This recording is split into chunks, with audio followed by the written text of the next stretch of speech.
Hi friends, எல்லோருக்கும் வணக்கம். எல்லோரும் எப்படி இருக்கீங்க? நல்லா இருக்கீங்களா? இன்றைக்கி அடுத்த பாட்டு தான் பார்க்க போகிறோம். அதுக்கு முன்னாடி நீங்கள் நம்ம சேனலுக்கு முதல் முறையாக வரவங்களா இருந்தீங்கன்னா மறக்காமல் சேனலை சப்ஸ்கிரைப் பண்ணிக்கோங்க. கீழே இருக்க பெல் பட்டனையும் கிளிக் பண்ணிக்கோங்க. வாங்க கதைக்குள்ளே போகலாம் ஃப்ரெண்ட்ஸு. எனக்கு அவங்களோட ஒரு தனியாக இருக்கிறதுக்கான ஒரு சந்தர்ப்பம் கிடச்சிச்சு. ரொம்ப சந்தோஷமாக இருந்துச்சு. அதுக்கப்புறம் அந்த சமயத்தில் நான் ரொம்ப சந்தோஷமாக ஃபீல் பண்ணேன். என்ன அப்படின்னா, இவங்களோட ஒரு பேசக்கூடிய ஒரு தருணம், இவங்களோட இருக்கக்கூடிய ஒரு தருணம் கிடைச்சதுக்கு ரொம்ப சந்தோஷமாக இருந்தேன். அந்த சமயத்தில் அவங்க என்ன சொன்னாங்கன்னா, நான் நைட் டிஃபன் பண்ணுறேன், நீங்கள் சாப்பிட்டு போங்க அப்படிங்கிற மாதிரி சொன்னாங்க. அதுக்கப்புறம் நானும் பரவாயில்ல, அவங்களோட ஒரு சாப்பிடக்கூடிய ஒரு வாய்ப்பு கிடைச்சிருக்கு அப்படின்னு சொல்லிட்டு நானும் ஹாப்பியாக போனேன். அதுக்கப்புறம் சாப்பாடு பண்ணியிருந்தாங்க. நல்லா டிஃபன்லாம் பண்ணியிருந்தாங்க. எனக்கு பிடிச்சது சொல்லியிருந்ததெல்லாம் பண்ணியிருந்தாங்க. நான் கூட கேட்டேன், எதுக்கு இந்த நேரத்தில் இதெல்லாம் செஞ்சுக்கிட்டு கிடக்குறீங்க அப்படின்னு சொன்னேன். அதுக்கு அவங்க உங்களுக்காக தானே செய்கிறேன், வேறு யாருக்காக நான் செய்ய போகிறேன் அப்படின்னு சொல்லிட்டு அவங்க சிரித்தாங்க. நான் உங்ககிட்ட ஒன்று கேட்கலாமா அப்படின்னு சொன்னதுக்கு அவங்க என்ன சொன்னாங்கன்னா, கேளுங்க, நமக்குள்ளே என்ன இதில் ஒளிவு மறைவு இருக்குது, நீங்கள் கேட்குறது தானே அப்படின்னு சொன்னாங்க. இல்லை, உங்களுக்கு உங்கள் ஹஸ்பண்டை பிடிக்காதா அப்படின்னு கேட்டேன். பிடிக்காதுன்னு இல்லை, அவருக்கு நான் இப்போ எனக்கு அவங்கள பிடிச்சாலும் அவங்களுக்கு என்கிட்ட அந்தளவுக்கு பாசமாக இருக்க மாட்டாங்க. அவங்க எப்போ பார்த்தாலும் ஒர்க்கு அந்த மாதிரியே தான் இருப்பாங்க. என் மேலே ஒரு பாசம், அன்பு, ஒரு அக்கறைங்கிறதெல்லாம் ரொம்ப கம்மி தான் அவங்களுக்கு வேலை தான் முக்கியமாக இருந்துச்சு அப்படிங்கிற மாதிரி சொன்னாங்க. எனக்கு அதிலே நல்லா தெரிஞ்சிச்சு, அவருக்கு இவங்க மேலே ஒரு இன்ட்ரெஸ்ட் இல்லை அப்படிங்கிறது எனக்கு நல்லாவே தெரிஞ்சிச்சு. அதனாலேயே இவங்களுக்குள்ளே ஒரு அண்டர்ஸ்டாண்டிங் இல்லை அப்படிங்கிறதும் தெரிஞ்சிச்சு. அந்த சமயத்தில் நானும் அவங்களும் அதுக்கப்புறம் டிவி பார்த்தோம். அதுக்கப்புறம் 2 பேரும் ரொம்ப சந்தோஷமாக இருந்தோம். அந்த நேரத்தை நான் எதிர்பார்க்கல, அவங்களோட சந்தோஷமாக இருக்கணும் அப்படிங்கிற ஒரு எண்ணத்தில் இல்லை. இருந்தாலும் அவங்க அதை ஏற்றுக்கிட்டாங்க. என் மேலே ரொம்ப ஒரு அக்கறையாக இருந்தாங்க. 2 பேரும் ஒரு உறவில் இருந்தோம். அதுக்கப்புறம் எங்கள் உறவு ஒரு 2 மாத காலத்துக்கு அவங்க இருந்த வரைக்கும் ஹாப்பியாக போயிட்டு இருந்துச்சு. ரொம்ப சந்தோஷமாக இருந்துச்சு. அவங்க இங்கே வந்ததே எனக்காகங்கிற மாதிரி இருந்துச்சு. அதுக்கப்புறம் அவங்க ஹஸ்பண்ட் வந்துட்டாங்க அப்படிங்கிறதுனால அவங்க போகக்கூடிய ஒரு நிலமை வந்துச்சு. எனக்கு ரொம்ப கஷ்டமாக இருந்துச்சு, ஏன் அவங்க இப்போ போகிறாங்கங்கிற மாதிரி இருந்துச்சு. அப்புறம் ஒரு விஷயமும் தோணுச்சு, அவங்க லைஃப் நம்ம இன்டர்ஃபியர் ஆகக்கூடாது. ஏதோ இருந்தோம், ஹாப்பியாக இருந்தோம் 2 மாதம், அதோட நம்ம விட்டுறணும். அதுக்கு மேலே நம்ம இருந்தோன்னா கஷ்டம் அப்படின்னு சொல்லிட்டு அவங்க அதுக்கப்புறம் போயிட்டாங்க. அப்புறம் அப்பா என்ன பண்ணாங்கன்னா, அந்த ஒர்க்கை சரி ஓகே அப்படின்னு சொல்லிட்டு, நம்ம வரணும், எனக்கு பொண்ணு பார்க்கணும் அப்படிங்கிறதுனால இன்னொரு 6 மந்த் தான் இருக்குதுன்னு சொல்லிட்டு எழுதி கொடுத்துட்டு வந்துட்டாங்க. அம்மாவும் அப்பாவும் என் கூட இருந்தாங்க. அதுக்கப்புறம் ஒரு வருஷம் கிட்ட பொண்ணு பார்த்தாங்க. எனக்கு ரொம்ப பிடிச்ச மாதிரியும் சரி, அவங்களுக்கு ரொம்ப பிடிச்ச மாதிரியும் அப்பா சொந்தத்துலேயே ஒரு பொண்ணு கிடைச்சாங்க. அந்த பொண்ணு ரொம்ப அழகாகவும் இருந்தாங்க. ரொம்ப ஒரு பக்குவமான ஒரு மனநிலையில் இருந்தாங்க. நல்லா படிச்சிருந்தாங்க. அப்பா அம்மாவுக்கும் ரொம்ப பிடிச்சிருந்துச்சு. எனக்கும் ஓகே அப்படிங்கிற மாதிரி இருந்துச்சு. அதுக்கப்புறம் எனக்கும் அவங்களுக்கும் எல்லாருக்கும் முன்னாடி ரொம்ப சந்தோஷமாக கிராண்டாக திருமணம் பண்ணி வச்சாங்க. இப்போ நான் ஹாப்பியாக இருக்கிறோம். நல்லா லைஃப் போயிட்டுருக்கு. 2 பேரும் ஒரு அண்டர்ஸ்டாண்டிங்கில் போயிட்டுருக்கோம். என்னோடய ஒய்ஃபும் ஒர்க் பண்ணிகிட்ருக்காங்க. என்னோடய ஆஃபீஸ்லேயே ஒர்க் பண்ணிகிட்ருக்காங்க. 2 பேரும் நல்லா ஏர்ன் பண்ணிகிட்ருக்கோம். இப்போதைக்கு குழந்தை வேண்டாம், நமக்குன்னு ஒரு ஃப்ளாட் அந்த மாதிரி ஏதாச்சும் பெரிய வீடு ஒன்று வாங்கிட்டு அதுக்கப்புறம் ஒரு குழந்தை பெற்றுக்கலாம் அப்படிங்கிற ஒரு எண்ணத்தில் இருக்கிறோம். அவங்களும் அது மாதிரி தான் சொன்னாங்க. அந்த ஒரு வீடு பெரிய வீடாக வாங்கி எங்கள் அம்மா அப்பாவையும் உங்கள் அம்மா அப்பாவையும் ஒரே வீட்டில் நம்ம வச்சுக்கலாம் அப்படிங்கிற மாதிரி சொன்னாங்க. எனக்கு ரொம்ப பிடிச்சிருக்கு. பரவாயில்ல, உங்கள் அம்மா அப்பா எங்கள் அம்மா அப்பான்னு பிரித்து பார்க்காம 2 பேரும் ஒத்துமையாக இருக்கணும் அப்படின்னு நினைக்கிற ஒரு பெண் கிடைக்கிறது ரொம்ப கஷ்டம்தான் அப்படின்னு தெரிஞ்சிச்சு. அப்புறம் அத்தை பக்கத்து வீட்டை சொன்னாங்க, இது மாதிரி அந்த அண்ணி அவங்க ஹஸ்பண்டோட சந்தோஷமாக இருக்காங்க, இப்போ குழந்தையெல்லாம் பிறந்திருக்கு அப்படின்னு சொன்னாங்க. எனக்கு ரொம்ப மகிழ்ச்சியாக தான் இருந்துச்சு. பரவாயில்ல, அவங்களும் ஹாப்பியாக இருக்கிறாங்க, லைஃப்பில் ஓரளவு நல்லா இருக்காங்க அப்படின்னு தோணுச்சு. இந்த கதை உங்களுக்கு பிடிச்சிருந்துச்சுன்னா மறக்காமல் இந்த கதையை ஷேர் பண்ணிவிடுங்க. சேனலையும் சப்ஸ்கிரைப் பண்ணிவிடுங்க. இந்த மாதிரியான சுவாரஸ்யமான கதைகள் உங்களுக்கு வேணும்னு நீங்கள் நினச்சிங்கன்னா நம்ம சேனலை சப்ஸ்கிரைப் பண்ணி வீடியோவை ஃபுல்லாக பாருங்கள் ஃப்ரெண்ட்ஸ். தேங்க்யூ. ஹாய் ஃப்ரெண்ட்ஸ், எல்லோருக்கும் வணக்கம். எல்லோரும் எப்படி இருக்கீங்க? நல்லா இருக்கீங்களா? இன்றைக்கி நம்ம அடுத்த பார்ட்டு தான் பார்க்க போகிறோம். அதுக்கு முன்னாடி நீங்கள் செய்ய வேண்டிய விஷயம் என்ன அப்படின்னு கேட்டிங்கன்னா, மறக்காமல் என்னோடய சேனலை சப்ஸ்கிரைப் பண்ணிக்கோங்க. வீடியோவை ஸ்கிப் பண்ணாமல் ஃபுல்லாக பாருங்கள். அப்போ தான் கதையில் நான் என்ன சொல்லியிருக்கேங்கிறது உங்களுக்கு கிளியராக புரியும் ஃப்ரெண்ட்ஸ். வாங்க கதைக்குள்ளே போகலாம்.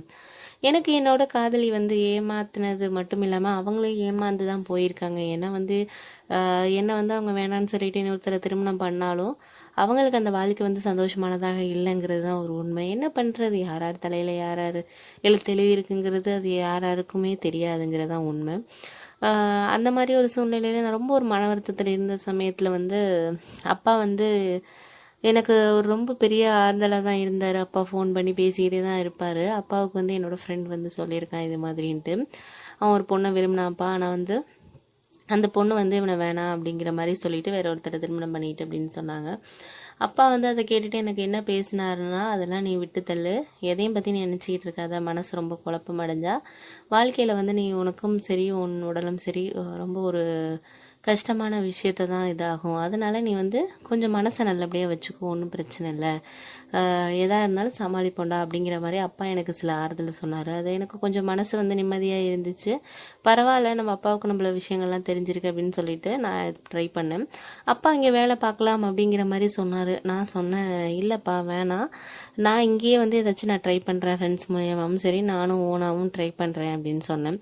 அதுக்கேற்ற மாதிரியே எனக்கு வந்து ஒரு கம்பெனிலேருந்து ஒரு இன்டர்வியூ வந்துச்சு. அங்கே போனேன். பட் எனக்கு வந்து என்ன ஒரு விஷயம்னா, டைமிங் செட் ஆகாத மாதிரி இருந்துச்சு. நான் இருக்கிற வீட்டிலேருந்து ரொம்ப நேரம் ட்ராவல் பண்ணுற மாதிரி இருந்துச்சு. அதனால் வந்து எனக்கு அது சரிப்பட்டு வருமா என்னென்னு தெரியல.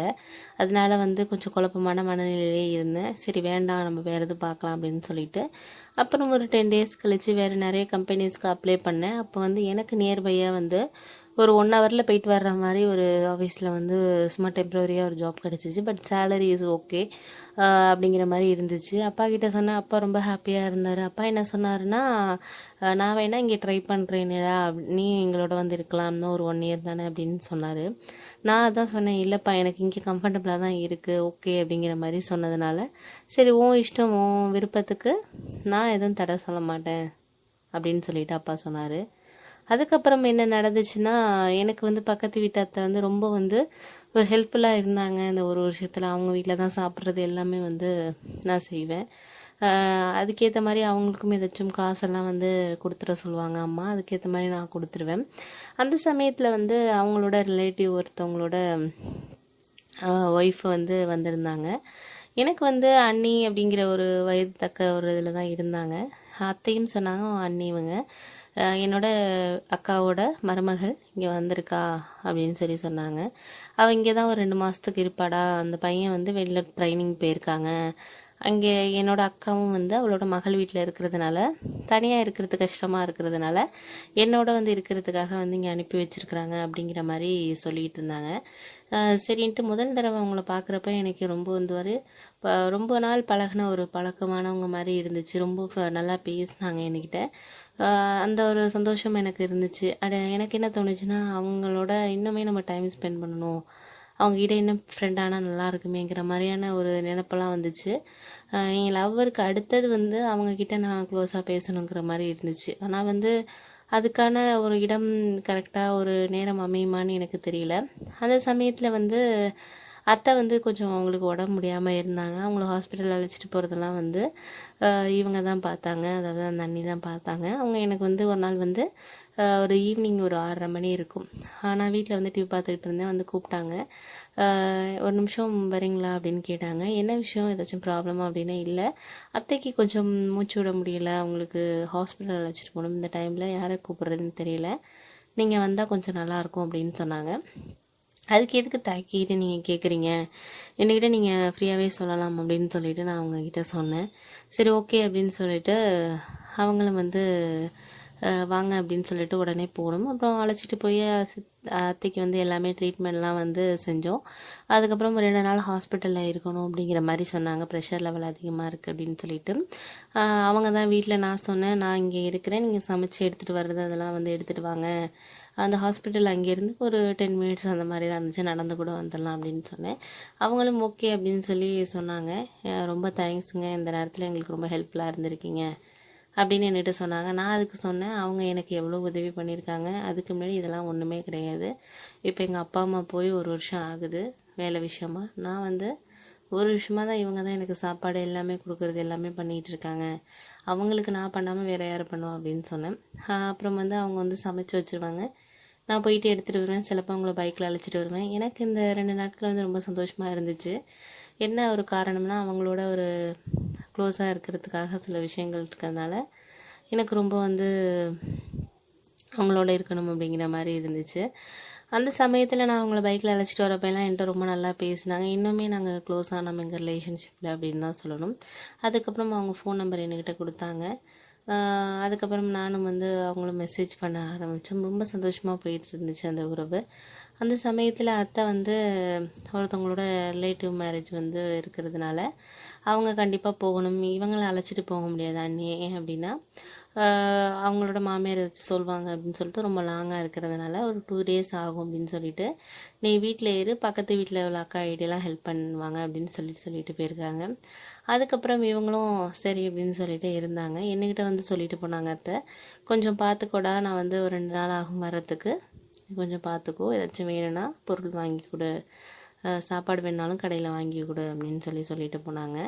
சரி நான் பார்த்துக்கிறேன், நீங்கள் போயிட்டு வாங்க அப்படின்னு சொல்லி அவங்கக்கிட்ட சொன்னேன். அதுக்கப்புறம் என்ன நடந்துச்சு அடுத்ததுங்கிறத நான் அடுத்த பார்ட்டில் சொல்கிறேன் ஃப்ரெண்ட்ஸ். இந்த வீடியோ உங்களுக்கு பிடிச்சிருந்துச்சுன்னா வீடியோ லைக் பண்ணுங்கள், சேனலை சப்ஸ்கிரைப் பண்ணிவிடுங்க. ஹாய் ஃப்ரெண்ட்ஸ், எல்லோருக்கும் வணக்கம். எல்லோரும் எப்படி இருக்கீங்க? நல்லா இருக்கீங்களா? இன்றைக்கி அடுத்த பாட்டு தான் பார்க்க போகிறோம். அதுக்கு முன்னாடி நீங்கள் நம்ம சேனலுக்கு முதல் முறையாக வரவங்களா இருந்தீங்கன்னா மறக்காமல் சேனலை சப்ஸ்கிரைப் பண்ணிக்கோங்க. கீழே இருக்க பெல் பட்டனையும் கிளிக் பண்ணிக்கோங்க. வாங்க கதைக்குள்ளே போகலாம் ஃப்ரெண்ட்ஸு. எனக்கு அவங்களோட ஒரு தனியாக இருக்கிறதுக்கான ஒரு சந்தர்ப்பம் கிடச்சிச்சு. ரொம்ப சந்தோஷமாக இருந்துச்சு. அதுக்கப்புறம் வந்து அந்த சமயத்தில் வந்து நான் ரொம்ப சந்தோஷமாக ஃபீல் பண்ணேன். என்ன அப்படின்னா, இவங்களோட ஒரு பேசக்கூடிய ஒரு தருணம், இவங்களோட வந்து இருக்கக்கூடிய ஒரு தருணம் கிடைச்சதுக்கு ரொம்ப சந்தோஷமாக இருந்தேன். அந்த சமயத்தில் அவங்க என்ன சொன்னாங்கன்னா, நான் வந்து நைட் டிஃபன் பண்ணுறேன், நீங்கள் வந்து சாப்பிட்டு போங்க அப்படிங்கிற மாதிரி சொன்னாங்க. அதுக்கப்புறம் நானும் வந்து பரவாயில்ல, அவங்களோட ஒரு சாப்பிடக்கூடிய ஒரு வாய்ப்பு கிடச்சிருக்கு அப்படின்னு சொல்லிட்டு நானும் ஹாப்பியாக வந்து போனேன். அதுக்கப்புறம் வந்து சாப்பாடு வந்து பண்ணியிருந்தாங்க, நல்லா டிஃபன்லாம் பண்ணியிருந்தாங்க.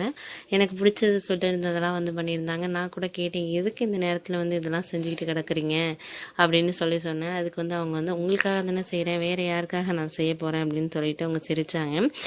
நான் உங்ககிட்ட ஒன்று கேட்கலாமா அப்படின்னு சொன்னதுக்கு அவங்க என்ன சொன்னாங்கன்னா, கேளுங்க, நமக்குள்ளே என்ன வந்து இதில் ஒளிவு மறைவு இருக்குது, நீங்கள் கேட்குறது தானே அப்படின்னு சொன்னாங்க. இல்லை, உங்களுக்கு உங்கள் ஹஸ்பண்டை பிடிக்காதா அப்படின்னு கேட்டேன்.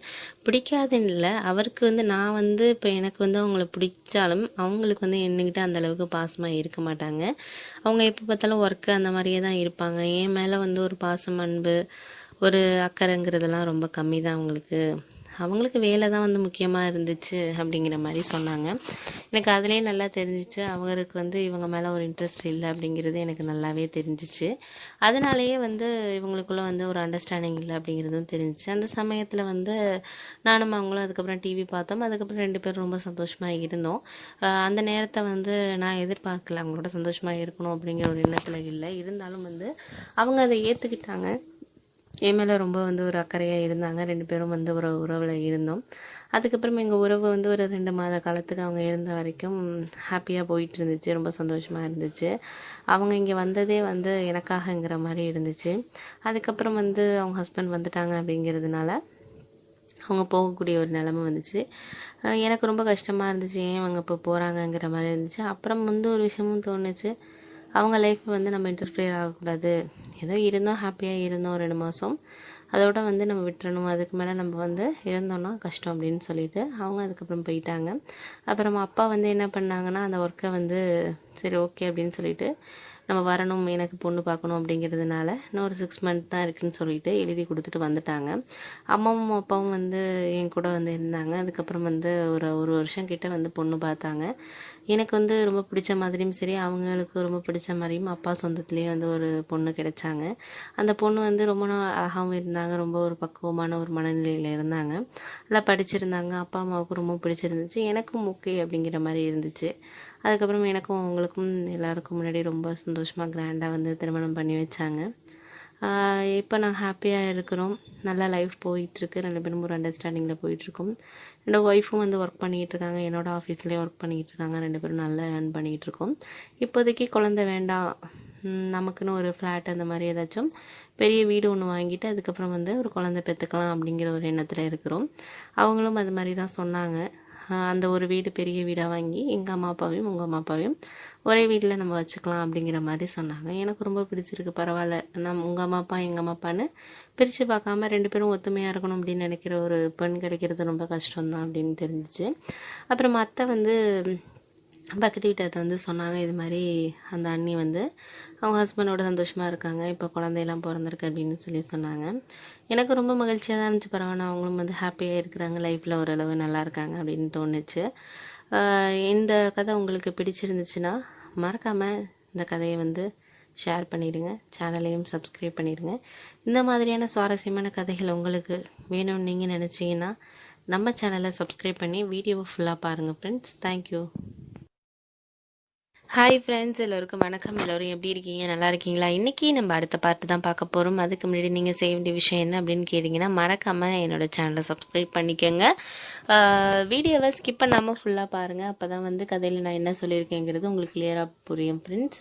வாங்க கதைக்குள்ளே போகலாம்.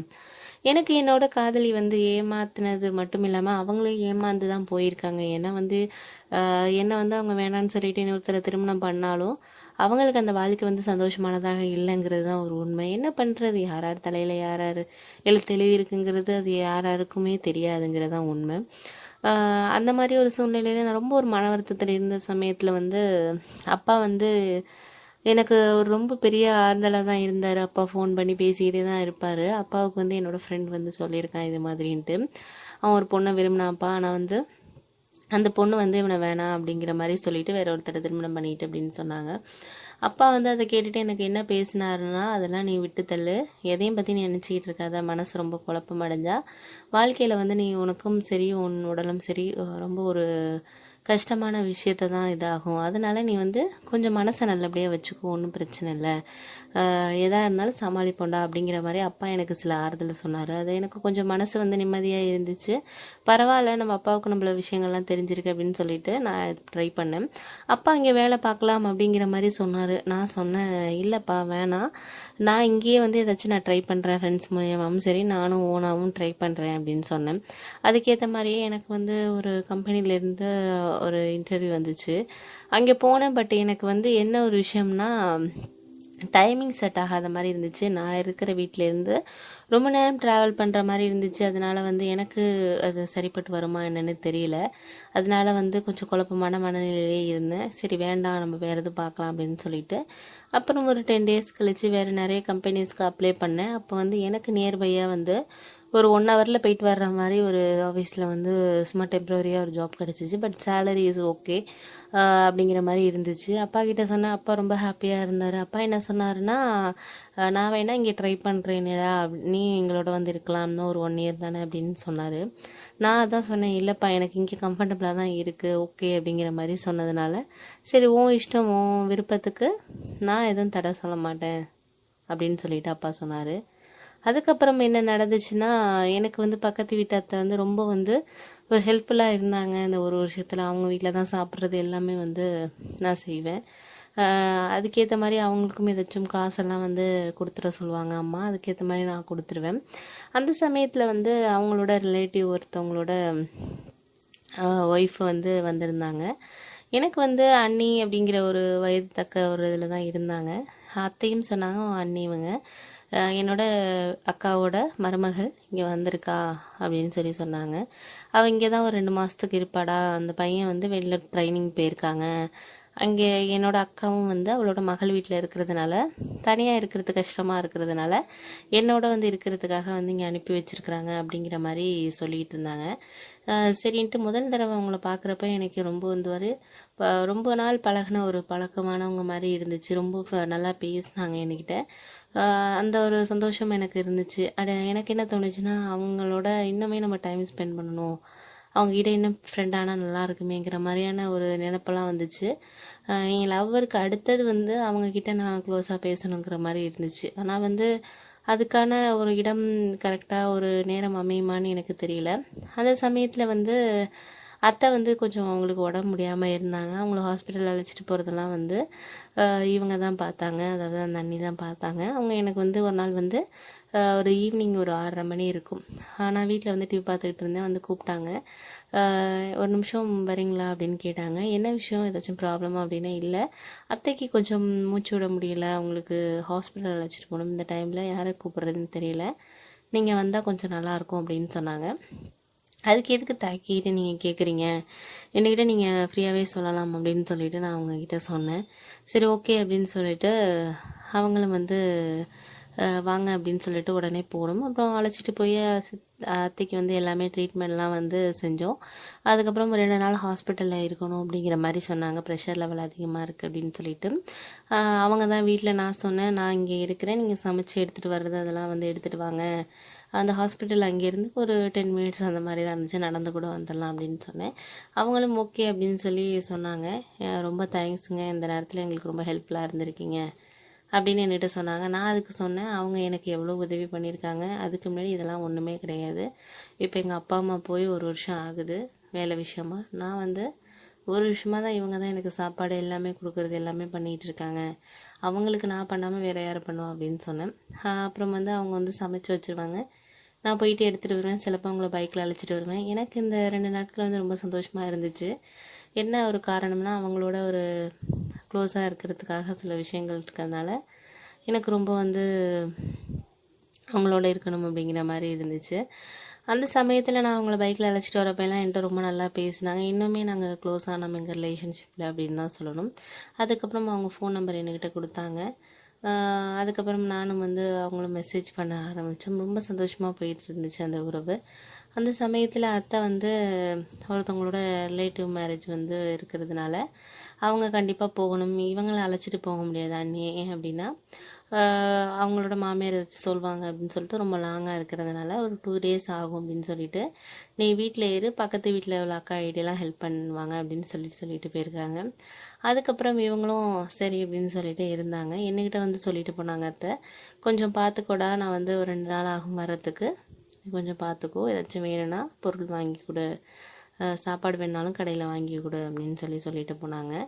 சரி நான் பார்த்துக்கிறேன், நீங்கள் போயிட்டு வாங்க அப்படின்னு சொல்லி அவங்கக்கிட்ட சொன்னேன். அதுக்கப்புறம் என்ன நடந்துச்சு அடுத்ததுங்கிறத நான் அடுத்த பார்ட்டில் சொல்கிறேன். இந்த வீடியோ உங்களுக்கு பிடிச்சிருந்துச்சுன்னா வீடியோ லைக் பண்ணுங்கள், சேனலை சப்ஸ்கிரைப் பண்ணிவிடுங்க.